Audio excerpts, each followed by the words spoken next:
Hello everybody and welcome to the Hayes and Jarvis webinar, and it's the next one in our series, and actually it's the last one in our series before we break for the summer. And what a webinar we have for you this evening, and I think we've really topped it to go into the summer break with an amazing webinar around Chile and Argentina. So firstly, welcome and thank you for joining us on this Thursday evening. You're going to find out a lot about these two wonderful countries and obviously have the chance to ask a lot of questions right at the very end. Now, as with all webinars, you can ask questions throughout and we will make sure we answer all of them at the end of the presentation. So please use the chat button at the bottom center. If you move your mouse, you'll see the little chat function. And also throughout, to make it a little bit more interactive, we'll try and launch some polls for you. And these will help us just steer the presentation, but also give us a good understanding of what presentations and webinars you'd like to see as we move forward.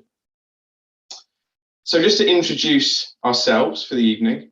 So my name is James and I haven't hosted one of these for the last couple. I think you may have had Jazz and Matt hosting a couple of the webinars.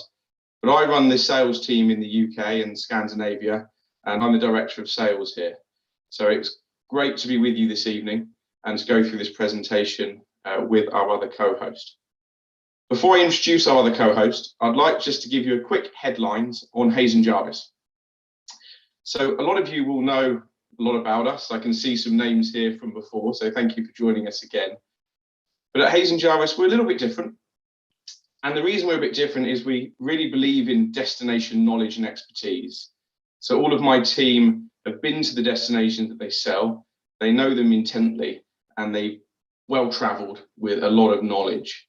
We're an international team, but we are all based in the UK, which is fantastic for us.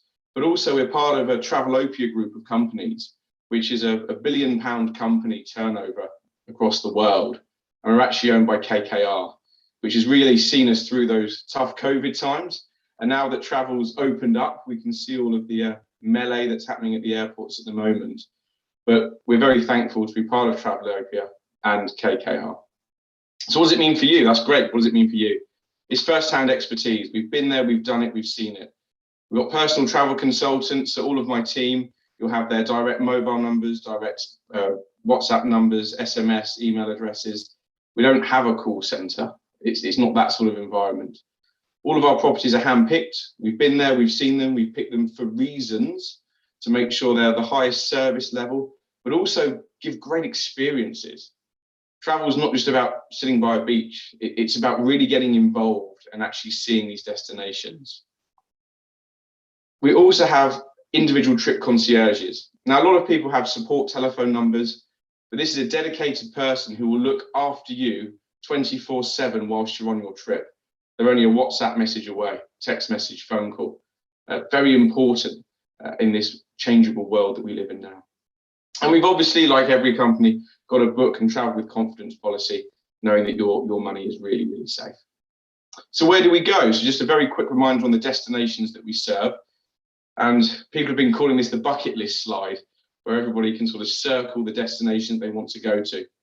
We've added in a few over the last couple of years, and we have removed some. So we've added in the likes of Iceland, because we feel that that's a great experiential destination in Europe. But we have also removed the Caribbean. And the reason for that, it's not our bag, it's not where we're really strong. Where we want to put our guests are areas where we can add our expertise and they can experience something very, very different. And being really honest, Virgin, British Airways have got their own airlines, and it's a race to the bottom. And that's not the level we play in. We play in high service, and obviously that commands a little bit of a price.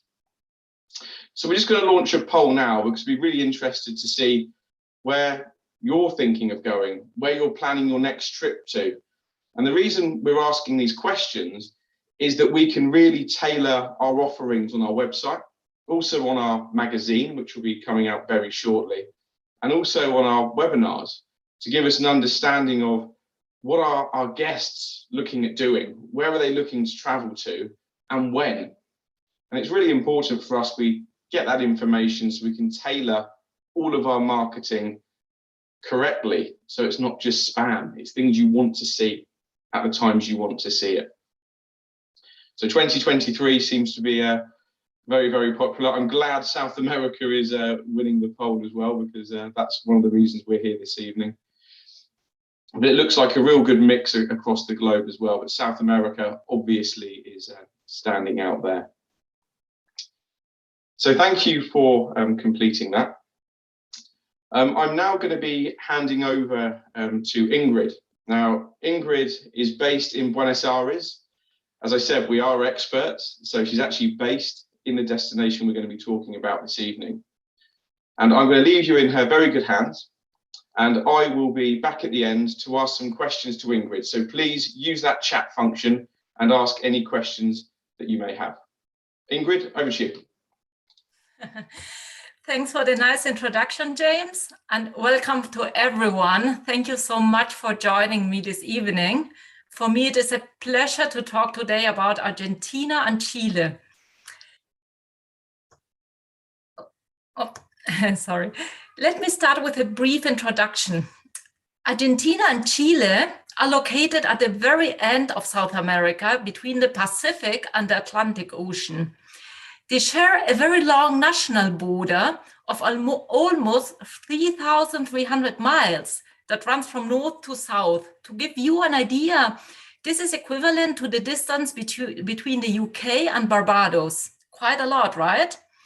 So the neighboring countries are Peru. Oh, sorry, I skipped this, sorry. The neighboring countries are Peru, Bolivia, Paraguay, Brazil, and Uruguay.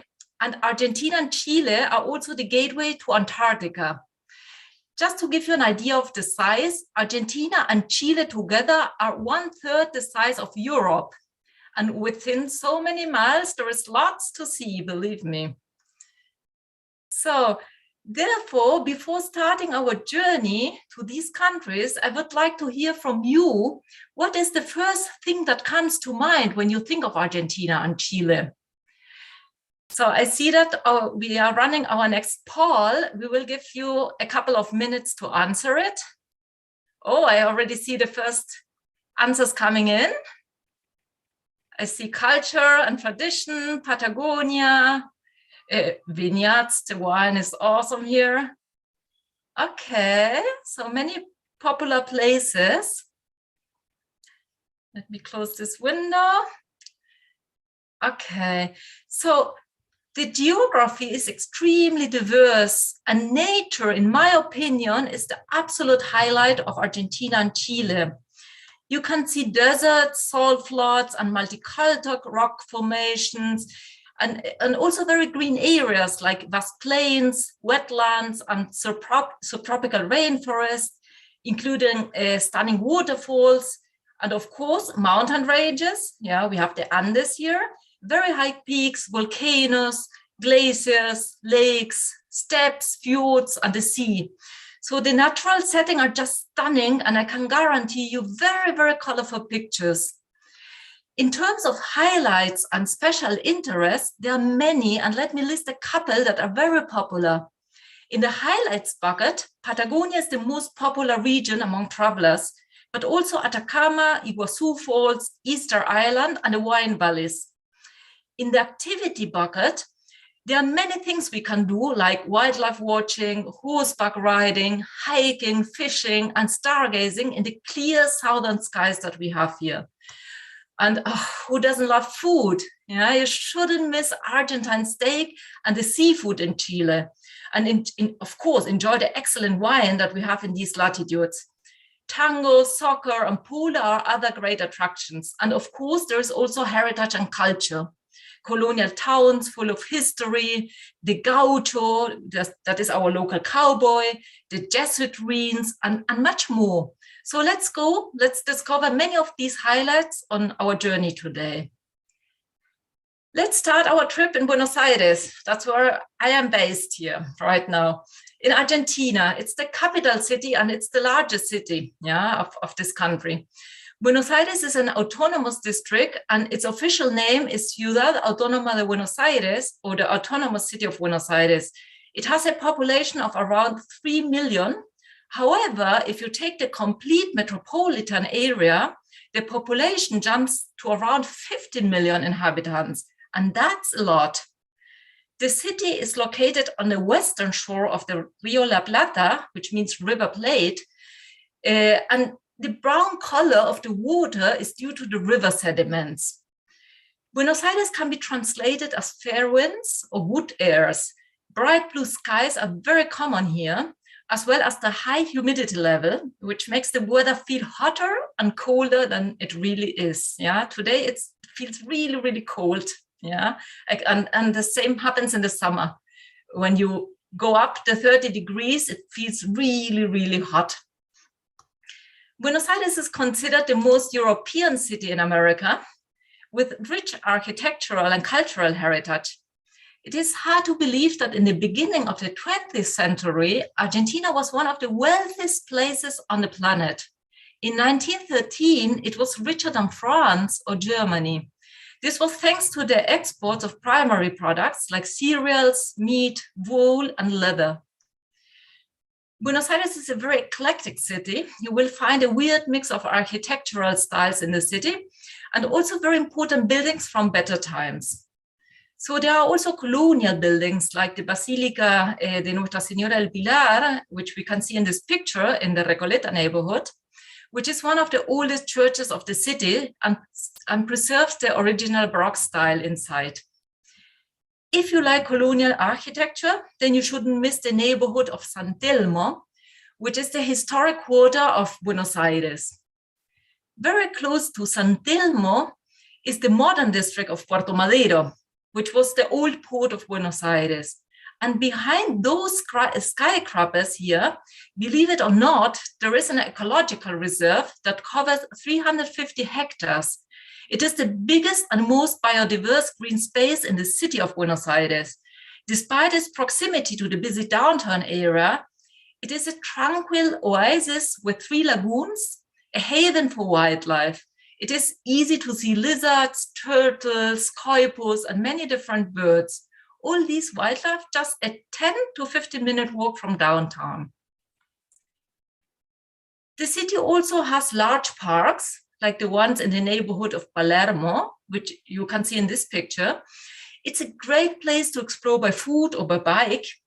And in this area, I love the Rose Garden. It is a gorgeous, spacious public garden, especially during the spring and the summertime. And if you are traveling in the month of November, you can see the jaracanda trees blooming. It's really beautiful.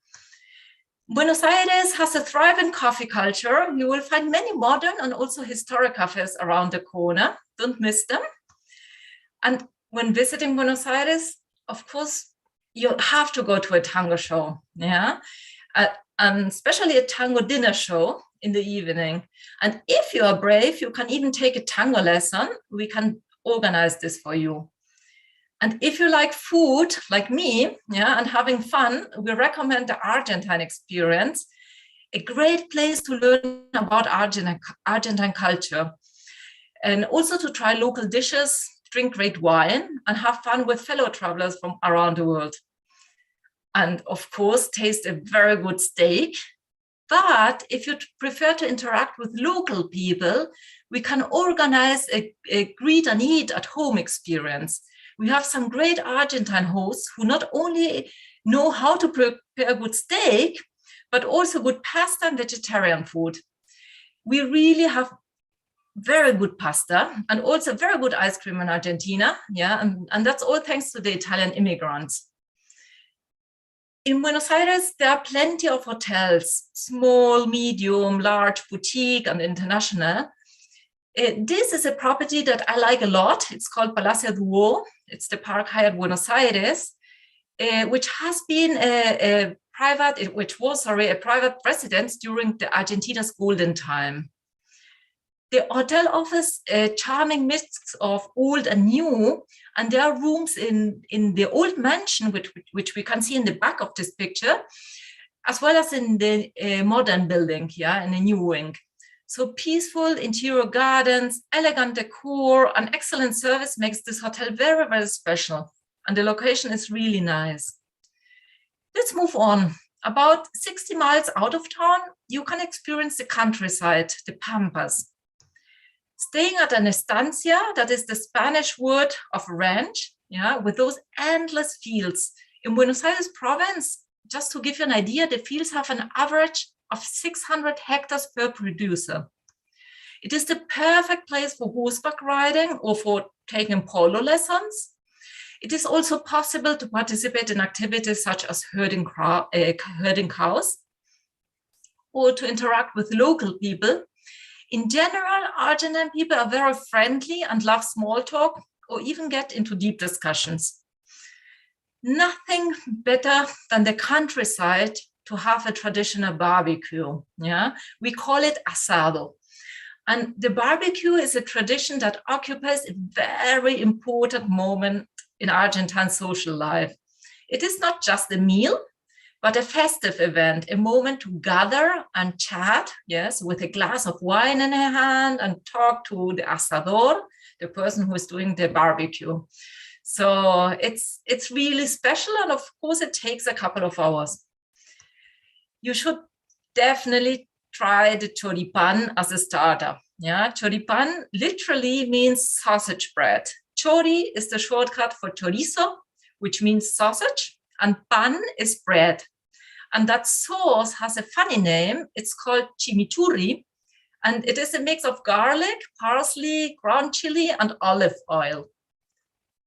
One of my favorite estancias is La Bandada. It's about 75 miles from Buenos Aires, and this place, it really welcomes guests, I would say, with sophistication, and really it's an authentic place, yeah, with authenticity. The rooms are furnished with style and taste. You can see with country flair. And let's now continue our journey to, I would say, a less known area. It's called the Esteros de Liberá in the northeast of Argentina. Perhaps this place is not so well known because getting there is not so easy, yeah, because of the mud roads and also the long distances. But I can tell you it is worth it. The Esteros de Liberá National Park is the second largest wetland in South America after the Pantanal in Brazil. Liberá wetlands make up a unique ecosystem of lakes, grasslands, forest, palm trees, swamps, and savanna, spanning over 12,000 square kilometers. It is one of the best places to go wildlife spotting in Argentina. If you are a bird watcher, then you will love this destination. For example, this is a native bird called Jetapá de Collar. Yeah, it's not easy to see, but when you see it, it's really rewarding. There are around 350 different bird species to see, like the white herons on this picture, and other big birds. Let me mention the native chaja. And when this bird sings, it seems to say chaja, chaja, yeah, and hence the name. And also the funny ipaca, who walks in a very, very funny way. The wetlands can be explored by boat, by foot, and by horse.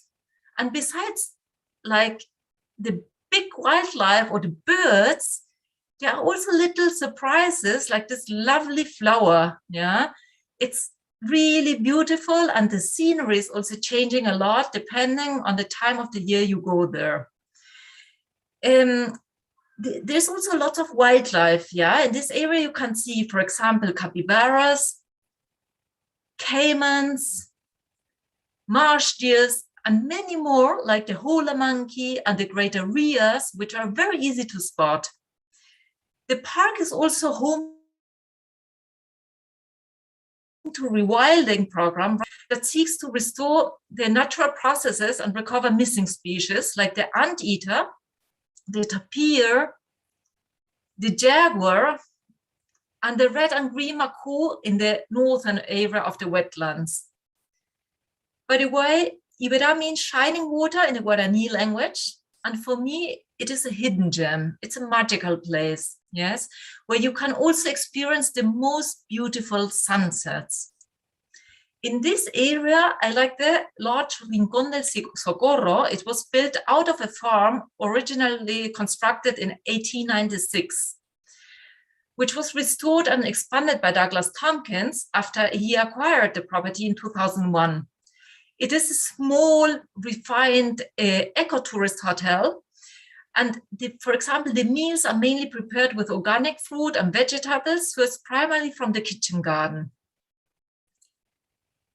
We will continue our journey further to the northeast to Puerto Iguazu, and we will notice that the soil turns red, and this is because of the accumulation of iron and aluminium oxides in the soil.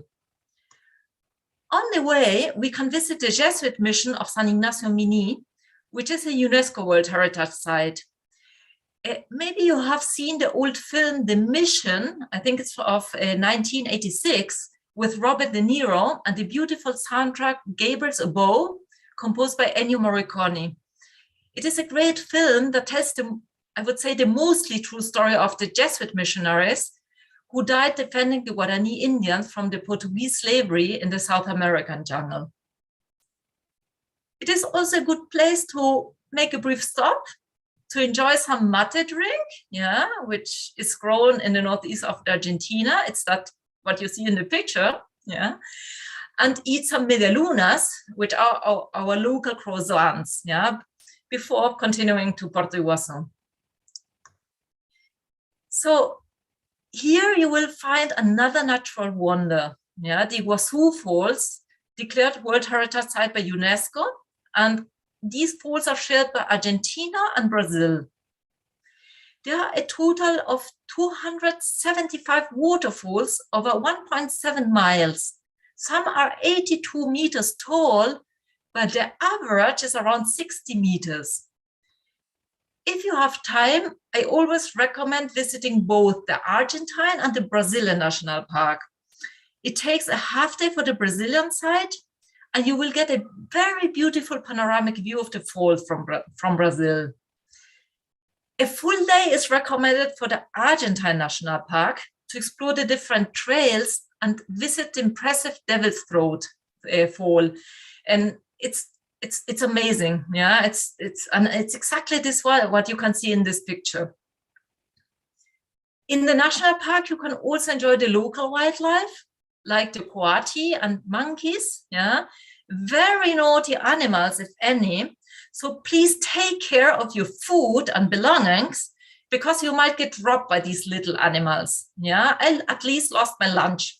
They just took away my empanadas. I will tell you later and show you a picture of empanadas.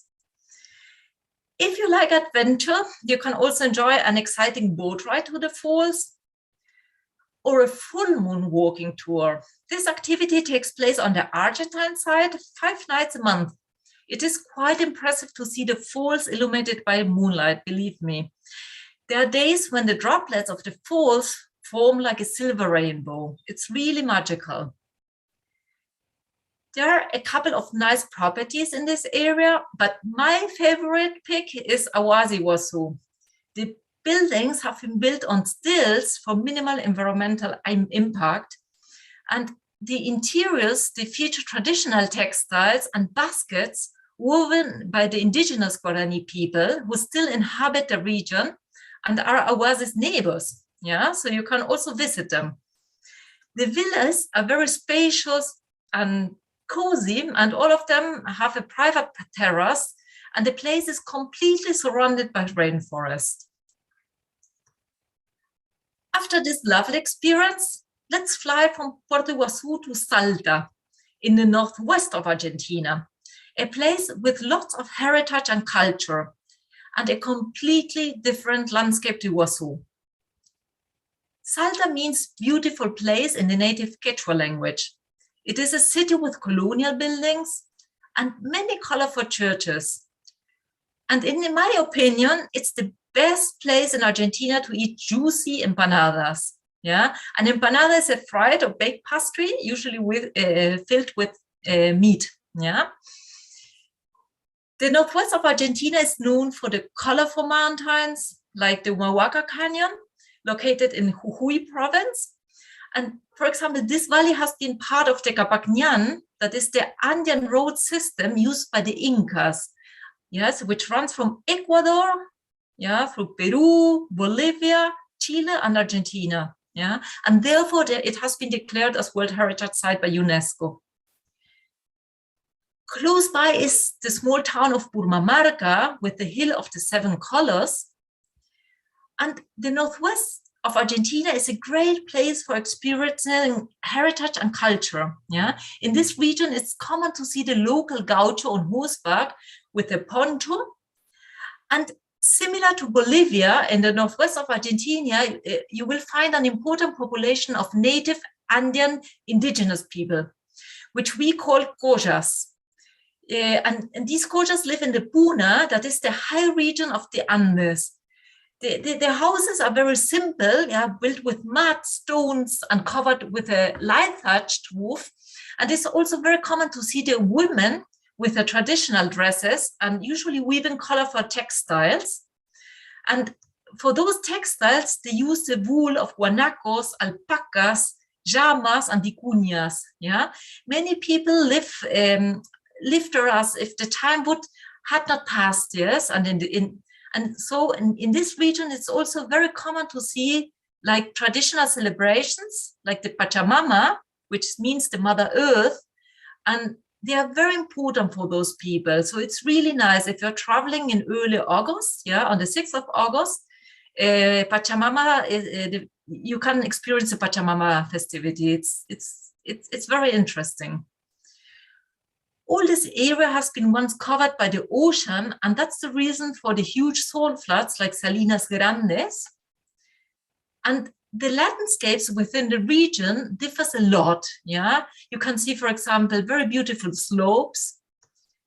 You can see complete remoteness, or the majestic Andes. And for example, here we can see the Tintin straight line, which was part of the extensive Inca trail. Yeah, you remember the Capacñan. You can also visit the beautiful white colonial towns, yeah, for example, Cachi, or experience crazy landscapes like the Quebrada de las Flechas, or colorful rock formations like the Quebrada de las Conchas. And in this area, we also find the highest altitude vineyards in the world, yeah, like Colomé at 3,100 meters. Most hotels are in the colonial traditional style. I personally like La Merced del Alto in Cachi, where colonial flair blends perfectly with the authentic local charm. It is the perfect place to lose track of time and experience the charm of the Northwest. Now we will leave Argentina behind, cross the land border to Chile, and say hello to San Pedro de Atacama. This region is famous for its amazing landscapes. You might have heard about the Moon and the Death Valley.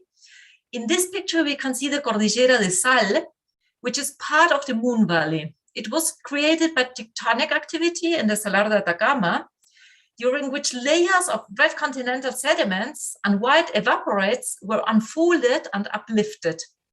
During the last 4,000 years, erosion caused by the unusual rainfall in this extremely arid region has formed a strange landscape, yeah, and also, of course, the wind. Here in this place, for example, at Laguna Cejar, you can float on the salty waters, yeah, on the so-called salt flat ice. Yeah, there are like many salt flat ice in this area, and of course very salty, and that's the reason you can float here. The Licancabur volcano is, with its 5,916 meters, the highest peak in this area. It has been considered a sacred place for the native people, and so they made offerings to the mountain. Yeah, and therefore, like, many mummies have been found here. Yeah, they have been sacrificed here at this mountain, and you can imagine that, like, many stories around this volcano. Legends and myths, yeah, and it's really interesting listening to our guides telling you stories about Licancabur. Chaxa Lagoon. Yeah, this is a flamingo paradise. Yeah, in the Atacama Salt Light. I highly recommend visiting this place in the evening. The sunset is simply spectacular. Yeah, you will see that the landscape turns orange and pink and purple, and sometimes it looks that the mountains are floating there in the air. So it's amazing. If you don't mind starting your day at very early time, this means around 5 o'clock in the morning. Yeah, the tattoo gazers are a beautiful experience. And if you are brave and don't suffer from the cold like I do, yeah, you can take your swimsuit and enjoy the hot springs. But please note there is no infrastructure. Yeah, so yeah, it's really for brave people. There are also little towns and some tiny villages like Machuca, yeah, that have survived, I would say, in spite of the harsh environment of the Atacama Desert. And nowadays, mainly they live thanks to tourism. In San Pedro de Atacama, I like the Tierra Atacama Hotel, which is just 1 mile out of town. For me, this hotel has a very well thought out design, yeah, that reflects the colors of the surroundings, and also a lovely spa section, an exceptional restaurant, and the service is really, I would say it's awesome. Yeah, they really go the extra mile for you. And the view from the hotel, for me, it's unbeatable. This hotel has also its own telescope for stargazing in the evening. To be honest, you don't really need a telescope. Just look up, yeah, and be amazed by the endless amount of stars in the sky. Atacama is one of the best places in the world for stargazing. The closest airport to San Pedro Atacama is Calama. It is a 60 miles drive, yeah. So now let's move to Calama and let's fly down to Santiago de Chile, the capital city. Santiago is a modern city, yeah, with incredibly high skyscrapers, yeah. And the one of the right side of the picture reaches up to 300 meters. So this sounds frightening, yeah, considering that it is an active earthquake zone. But believe me, no reason to panic, because the Chilean architects, they have become masters in earthquake-proof buildings. So these people really know what they do. Santiago is known for the modern district, but also the old downtown.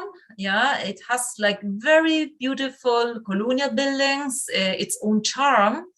Yeah, and for example, in this picture, we can see the Plaza de Armas, but there are like many places in downtown to visit, like Cerro Santa Lucia, the old market, and much more. Yeah, this is La Moneda. It's the presidential palace.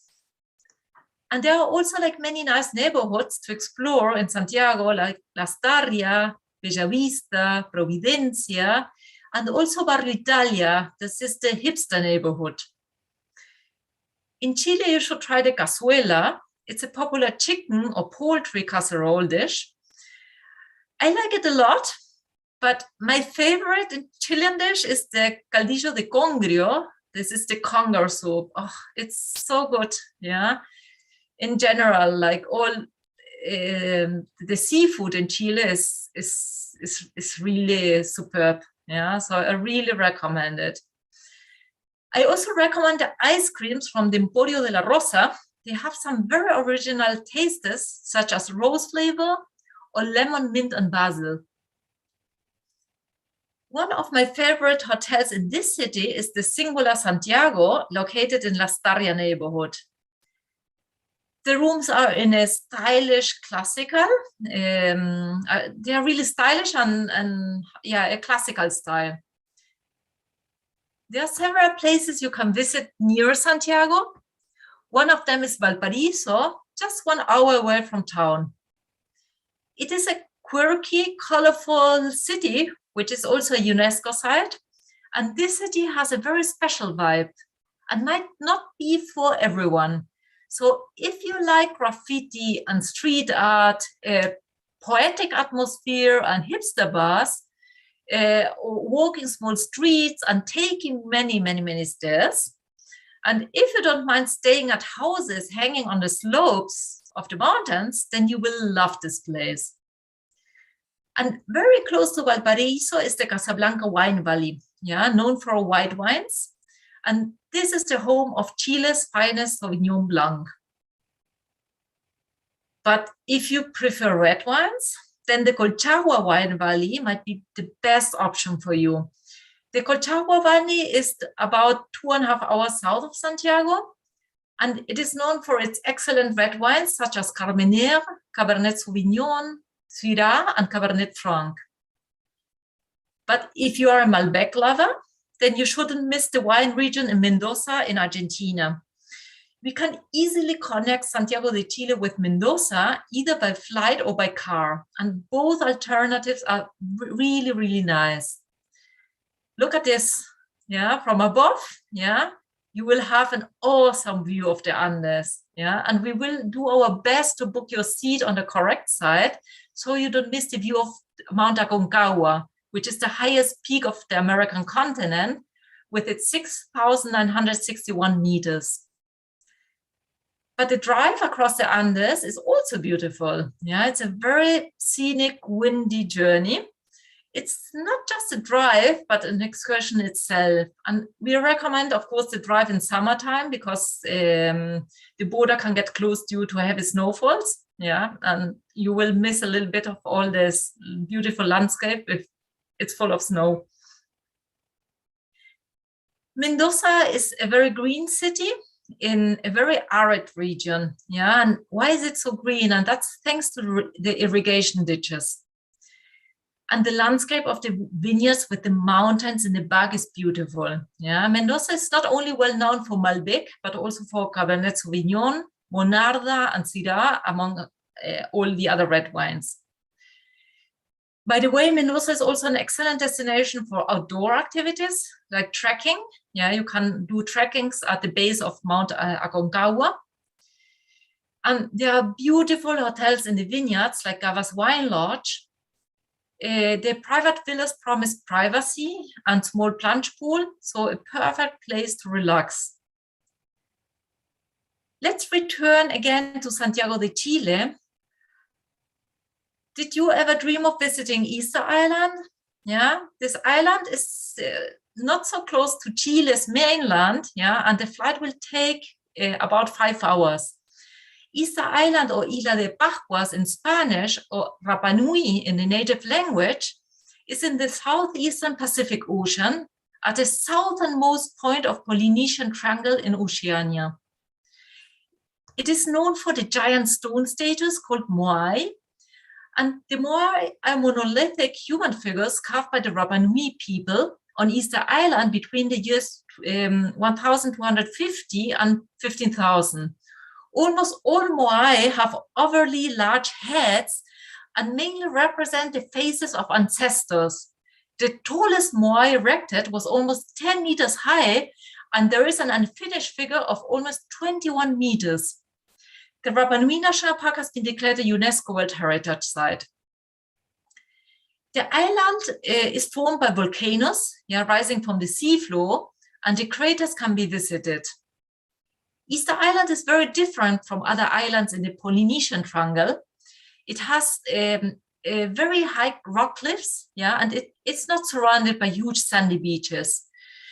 However, there are a few beautiful beaches like Anaquena, which we can see in this picture, that can be visited.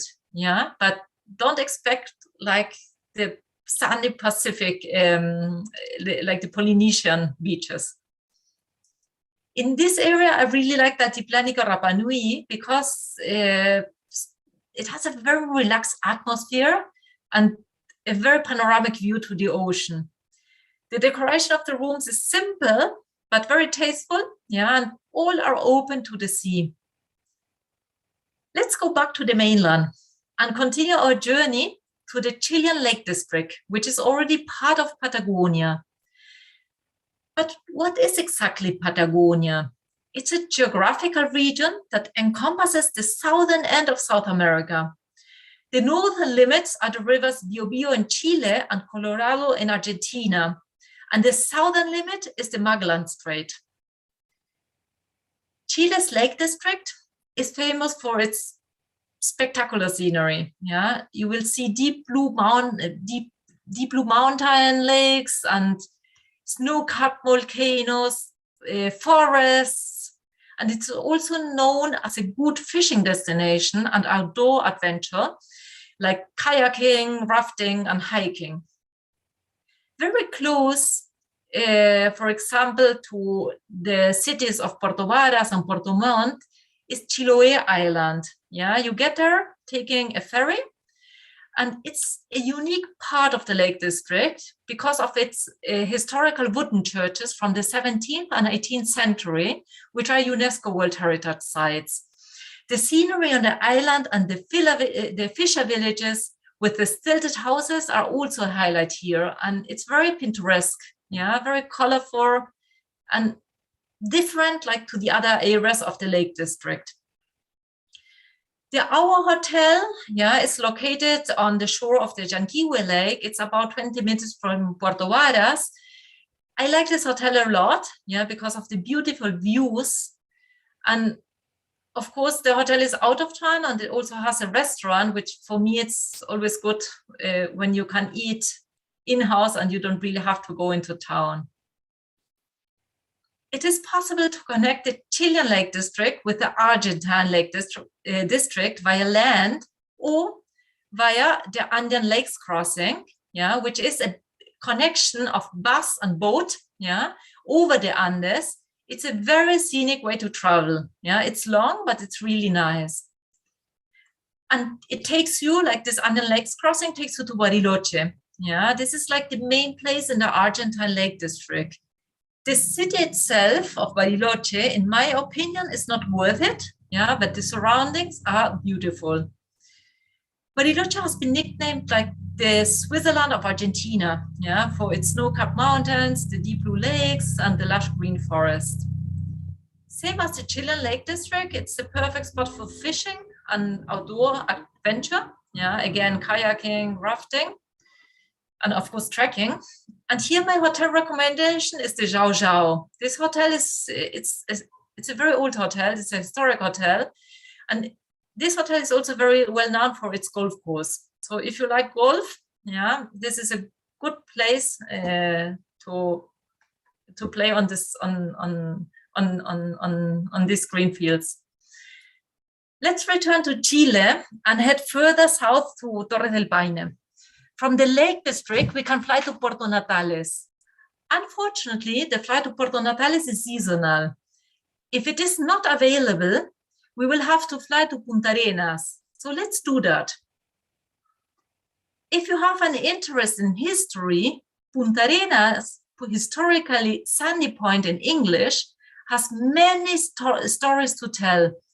It was once a very important port, one of the most important trade routes on Earth until the Panama Canal was opened. The city was also important for the wool trade and became a very wealthy city. One of the most visited spots in the city is the cemetery. It tells the story of the city in silence. Besides the beautiful park, there are also the important chapels of the pioneers and the most important families of the region. And the stories that the guides tell you, oh, they're really, really very interesting. And let's not forget about food. Yeah, in Punta Arenas, you should definitely try the spider crab. In this area, I highly recommend the experience of taking an expedition cruise in southern Patagonia. You will visit very remote places that can only be reached by boat and experience the silence and the majesty of nature. I want to show you two lovely cruise options. Let's start with Australis cruise, which departs from Punta Arenas, sorry. There are a couple of routes. Some start and end in Punta Arenas, others in Ushuaia in Argentina. Yeah, it is a beautiful experience where you can see, for example, the Magellan penguin at Tucker Islets, stunning landscapes like Ainsworth Bay, a fjord surrounded by pristine subpolar forest with the Marinelli Glacier in the back. you can experience the glaciers up to close. You really go there, yeah, you disembark and you basically walk on ice. And even visit the mythical Cape Horn at the very end of South America. It's exactly the spot that marks where the Atlantic and the Pacific Ocean meet. Yeah, and if the sea isn't too rough, it is possible to disembark and visit the lighthouse on Cape Horn. The other cruise option I want to show you is the Scorpius cruise with its Kawesca route, yeah, because they also have a different route called Chonos, which starts in the Lake District in Puerto Montt. The Kawesca route starts in Puerto Natales. Puerto Natales is about 2.5 hours from Punta Arenas, 2.5 hours drive.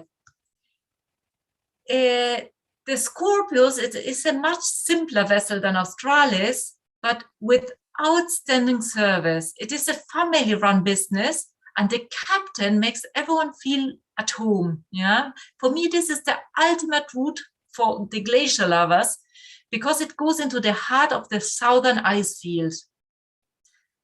It is an unforgettable experience. Yeah, you will be visiting very impressive glaciers, cruising beautiful fjords, and in the company of dolphins. Let's disembark now and continue our land journey to Torre del Paine, which will take us around 2 or 2.5 hours. Torre del Paine is one of the most famous national parks in Chile. The word Paine, that gives name to the massif, comes from the language of the native people there, the Ainu King, and it is due to the fact that depending on light, the massif shines blue. And torres is the Spanish word for towers. So the meaning is the blue towers. It is also a nice place to spot wildlife like guanacos, maras, and rheas, and gray foxes. And if you are lucky, you can get to see pumas. I saw one in the middle of the road and couldn't believe my eyes. He was so close, yeah.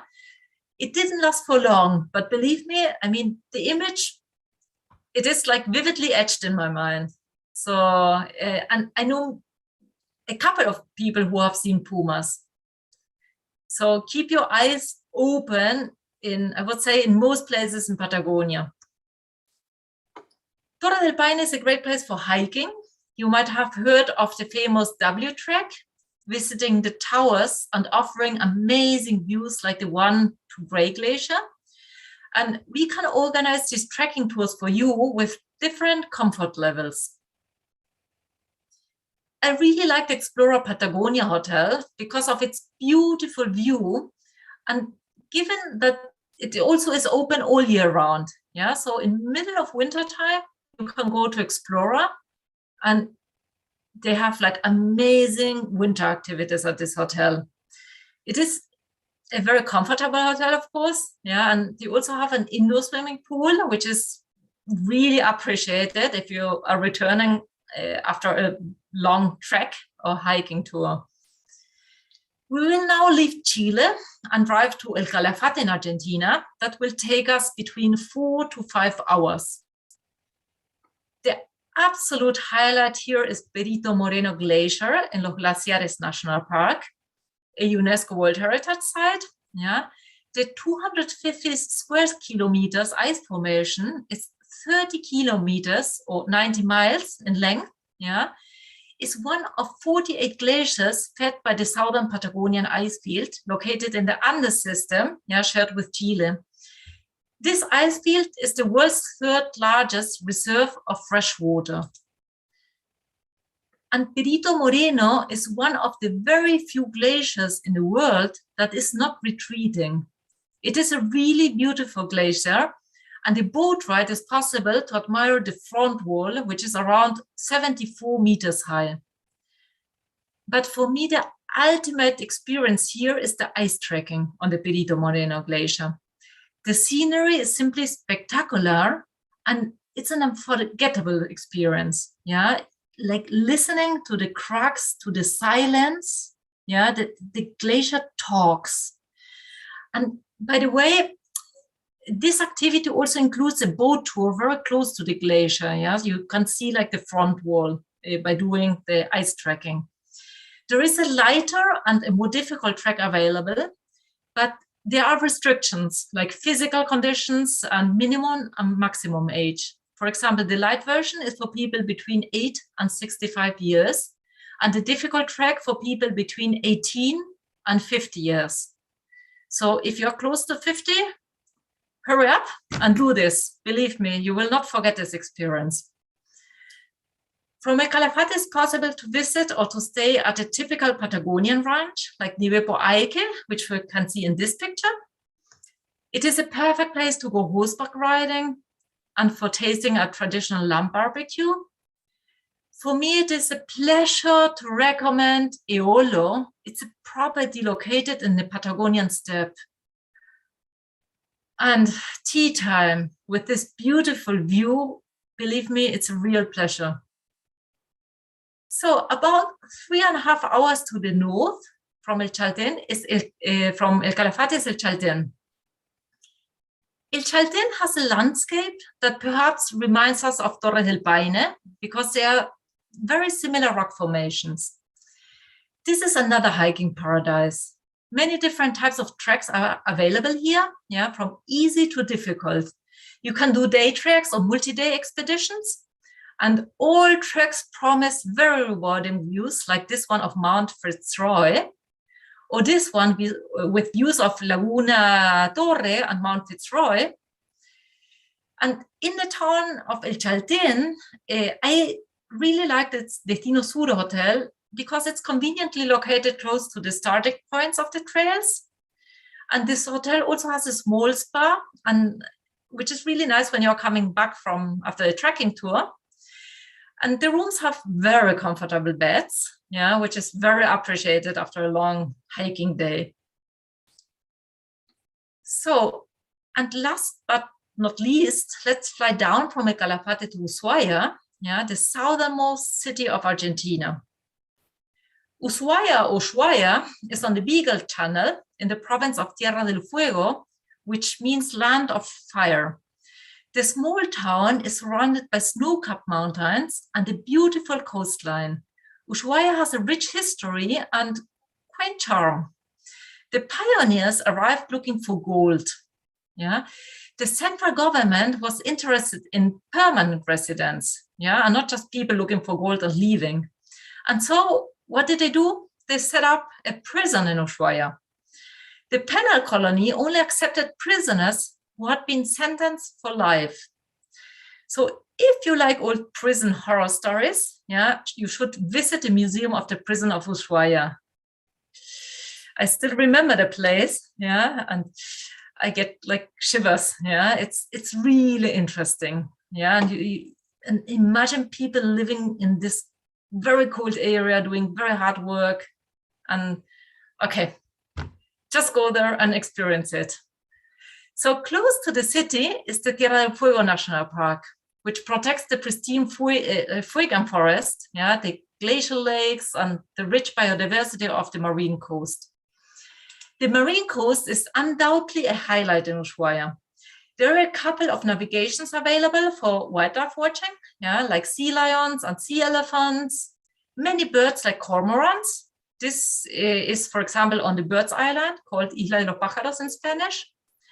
And of course, one of the highlights here is the chic Magellan penguin. Yeah, we usually include for our guests an activity to an island where you can walk among these beautiful penguins and really enjoy them from very close. They are such funny birds. And my preferred property here is Los Cauquenes, right on the Beagle Channel. I always recommend the Superior rooms, yeah, because they have a lovely channel view.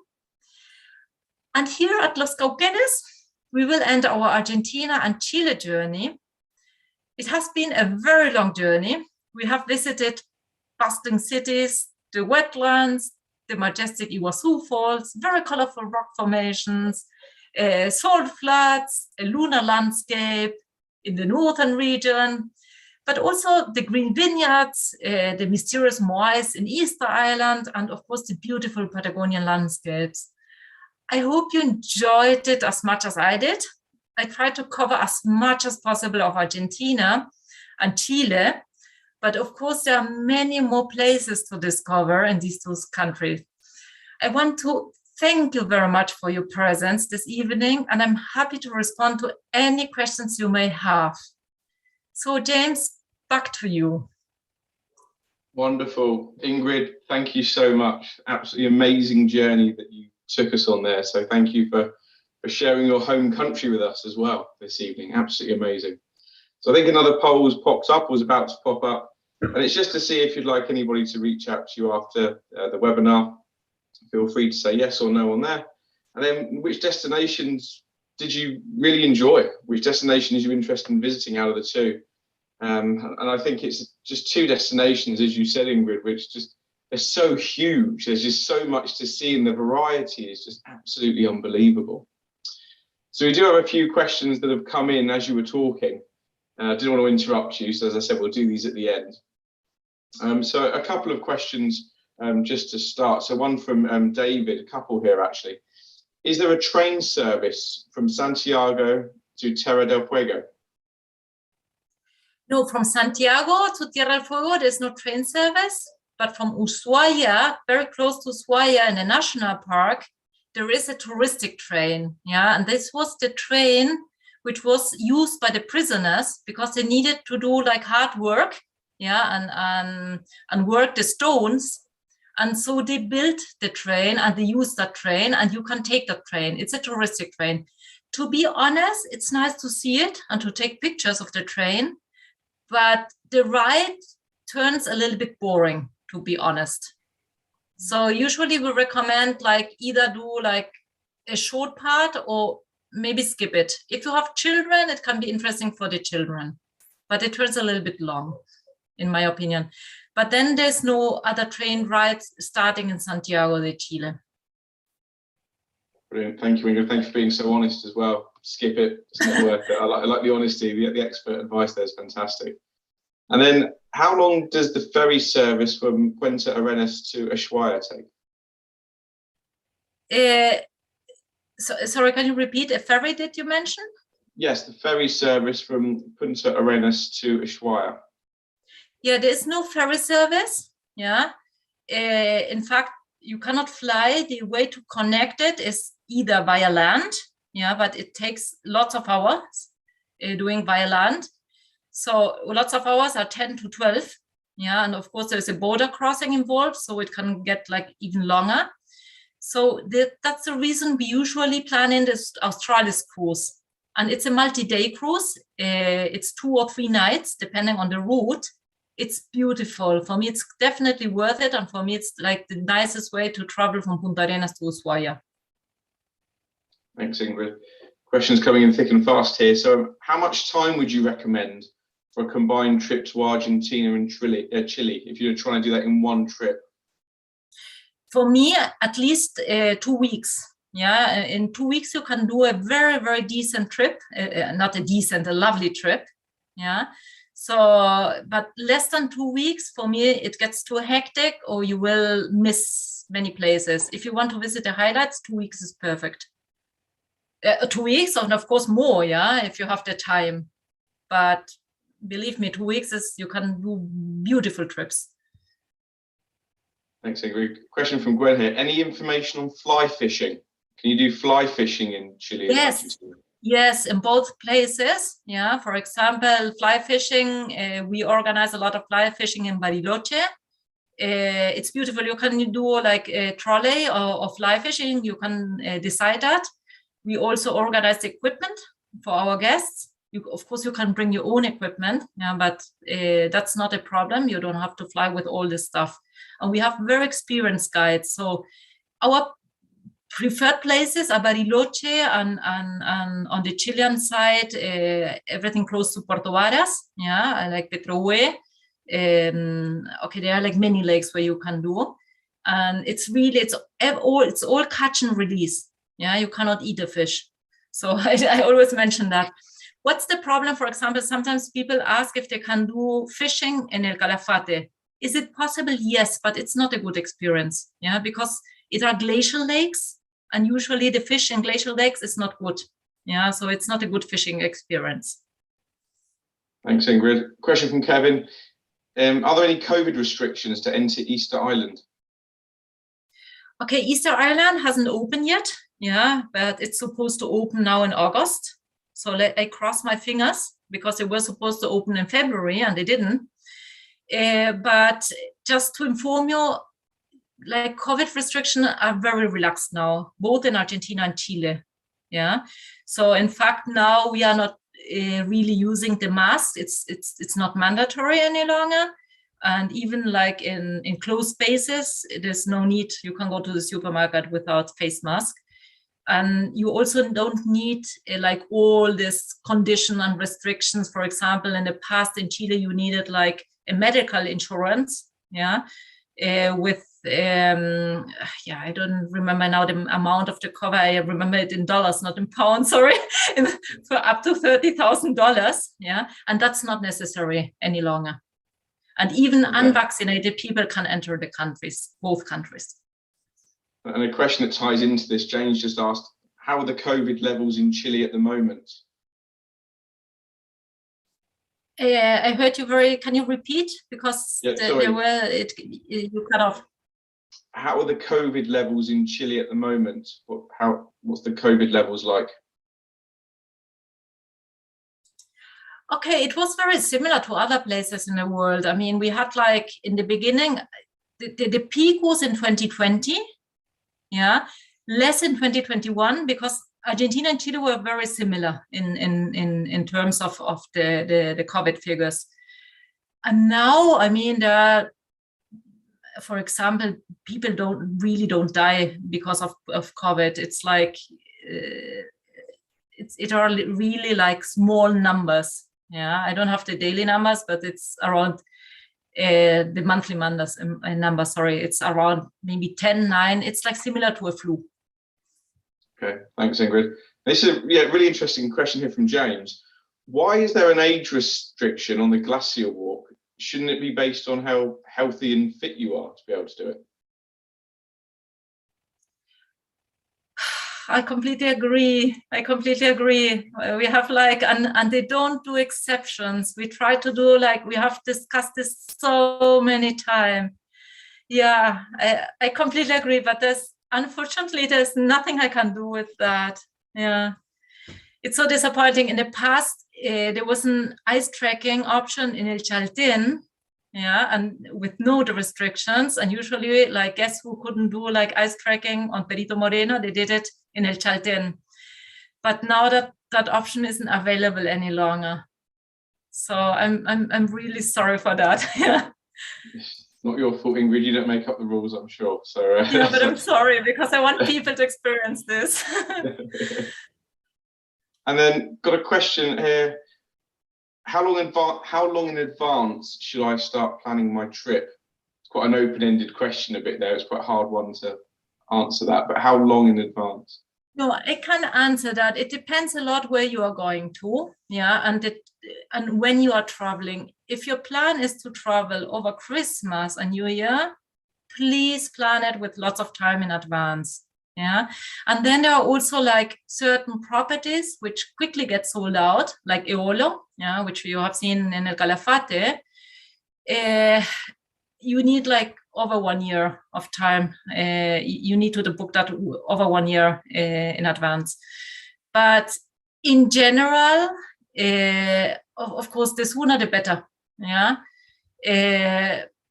But yes, I would recommend a couple of months, at least more than half a year, if possible. It doesn't mean that we cannot plan last-minute trips. We have done that very well.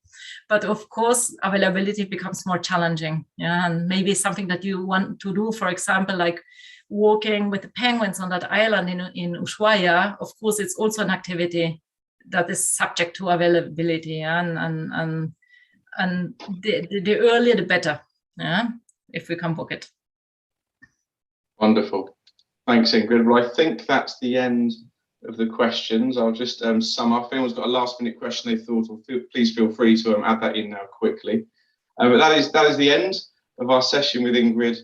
going around Argentina and Chile. So Ingrid, thank you so much for your time. And that actually closes the end of our webinar series, and we're taking a break for the summer, like I said at the start, just to refresh, then come back in the autumn with some more. We're going to leave you here, and when you do leave the webinar, it will come up with a survey, and we'd love your feedback, because that keeps these webinars going. It really focuses our minds on the marketing and what you would like to see as our guests. So we'll leave you here with that. So it's good night from myself. So good night, everybody. And I'll leave you to say goodbye, Ingrid, and then we'll sign off. Bye-bye, and thank you. Wonderful. Thanks, everyone. Bye-bye.